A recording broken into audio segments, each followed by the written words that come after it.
हेडलाईन्सचे प्रायोजक आहे NBC bearings, लांब पळण्यासाठी। उद्धव ठाकरे अडचणीत असतील तेव्हा मदत करणारा पहिला मीच असेल। TV9च्या महामुलाखतीतून पंतप्रधान मोदींचं भुवया उंचावणारं वक्तव्य। ठाकरेंसाठी खिडकी उघडी केली का, राजकीय वर्तुळात चर्चा। बाळासाहेबांमुळे उद्धव ठाकरेंवर स्नेह, उद्धव माझे शत्रू नाहीत। उद्धव ठाकरेंनी कितीही शिव्या दिल्या तरी विरोधात बोलणार नाही, मोदींचं TV9 मराठीवर मोठं वक्तव्य। उद्धव ठाकरेंच्या आजारपणात रश्मी वहिनींना फोन करून रोज विचारपूस करायचो। उद्धव ठाकरेंनी शस्त्रक्रिया करू की नको हे देखील विचारलं होतं, मोदींकडून खुलासा।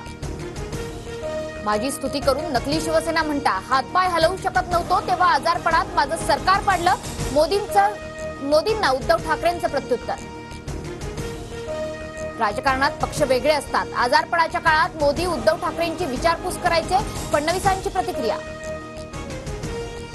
बाळासाहेब माझ्यावर अतिशय प्रेम करायचे, त्यांच्या प्रेमाचं कर्ज उतरवू शकत नाही, शिवसेनेचा मुख्यमंत्री केला, हीच बाळासाहेबांना माझी श्रद्धांजली। TV9च्या मुलाखतीतून मोदींकडून आठवणींना उजाळा। वारसा कुणाला हे शरद पवारांच्या कुटुंबातलं भांडण, पुतण्या की मुलीला नेतृत्व यावरून वाद, मोदींचा शरद पवारांवर हल्लाबोल। शरद पवारांना या वयात कुटुंब सांभाळलं, महाराष्ट्र ते काय सांभाळणार, पंतप्रधान मोदींचा शरद पवारांना टोला। कुटुंब सांभाळण्याची गोष्ट मोदींच्या तोंडून शोभत नाही, लोकांसांगे ब्रह्मज्ञान, स्वतः कोरडे पाषाण अशी मोदींची परिस्थिती, रोहित पवारांचं ट्विट। सत्तेच्या लालचीपणामुळे उद्धव ठाकरे मुख्यमंत्री झाले, लोकांच्या भावना आमच्या सोबत आणि राज ठाकरे पवारांविरोधात। TV9च्या मुलाखतीत मोदींचं रोखठोक वक्तव्य। मी सत्तेसाठी सर्व करतो म्हणतात, मग मोदी त्यांची खुर्ची का सोडत नाही, अजूनही त्यांना पंतप्रधानच व्हायचं आहे, उद्धव ठाकरेंचा मोदींवर पलटवार। आताही एनडीएकडे 400च्या जवळपास जागा, पण संविधान बदलण्याचं पाप कधीही करणार नाही, TV9च्या मुलाखतीतून विरोधकांना मोदींचं प्रत्युत्तर। सत्तेत आल्यावर 1 वर्ष जल्लोषात संविधान दिन साजरा करणार, पहिला पत्ता उघडतो म्हणत मोदींची TV9वर मोठी घोषणा। माजी खासदार संजय निरुपम आज शिंदे गटात प्रवेश करणार, मुख्यमंत्री एकनाथ शिंदेंच्या उपस्थितीत निरुपम यांचा पक्षप्रवेश होणार। पालघरमध्ये हेमंत सावरांना उमेदवारी जाईल अशी अपेक्षा नव्हती, राजेंद्र गावितांचा पत्ता कट झाल्याने नाराज। महायुतीचे उमेदवार नरेश म्हस्के, उज्ज्वल निकम, रवींद्र वायकर आज अर्ज भरणार, कपिल पाटील आणि यामिनी जाधवही शक्तीप्रदर्शन करत अर्ज दाखल करणार।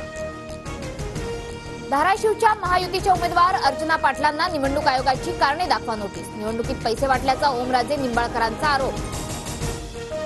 अमिताभ बच्चन यांच्याकडून कोस्टल रोडचं कौतुक, फडणवीसांकडून बिग बींचं ट्विट रिट्विट, तर न केलेल्या कामाचं श्रेय घेण्यासाठी भाजप उतावळी, आदित्य ठाकरेंची टीका। अमित शहा आणि उद्धव ठाकरे आज कोकणात, शहांची नारायण राणेंसाठी रत्नागिरीत, तर ठाकरेंची विनायक राऊतांसाठी कणकवलीत सभा। मनसे नेते अविनाश जाधवांवर लोकमान्य टिळक पोलीस ठाण्यात गुन्हा दाखल, 5 कोटींची खंडणी मागितल्याची सराफांची तक्रार। विदर्भात आजपासून 3 दिवस उष्णतेच्या लाटेचा इशारा, विदर्भ मराठवाड्यासह बहुतांश भागात उष्णतेची लाट कायम राहण्याची शक्यता। राहुल गांधी रायबरेलीतून निवडणूक लढवणार, तर KL शर्मा यांना अमेठीतून उमेदवारी।